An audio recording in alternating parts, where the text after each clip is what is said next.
திருவண்ணாமலை அண்ணாமலையார் கோவிலில் மணியமாக பணியாற்றி வருபவர் ராஜா. இவர் நேற்றிரவு வழக்கம் போல் கோவிலில் பணிகளை முடித்துவிட்டு பெரும்பாக்கம் சாலையில் உள்ள வீட்டிற்கு சென்று கொண்டிருந்த போது மர்ம நபர் ஒருவர் அவரை பலமாக தாக்கினார். சத்தம் கேட்டு அக்கம் பக்கத்தினர் ஓடி வந்ததால் அந்த நபர் அங்கிருந்து தப்பினார்.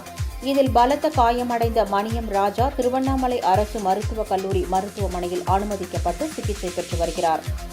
இவர் அண்ணாமலையார் கோவிலில் அபிஷேகத்திற்கு உள்ளே பக்தர்களை அனுமதித்தல் உள்ளிட்ட உள்துறை அலுவலக பணிகளை மேற்கொண்டு வருகிறார். சில தினங்களுக்கு முன்பு அண்ணாமலையார் கோவிலில் அபிஷேகத்திற்கு அளவுக்கு அதிகமாக பக்தர்கள் அனுமதிக்கப்பட்டதால் மூச்சுத் திணறல் ஏற்பட்டு ஆந்திர மாநிலத்தைச் சேர்ந்த பக்தர் ஒருவர் உயிரிழந்தார்.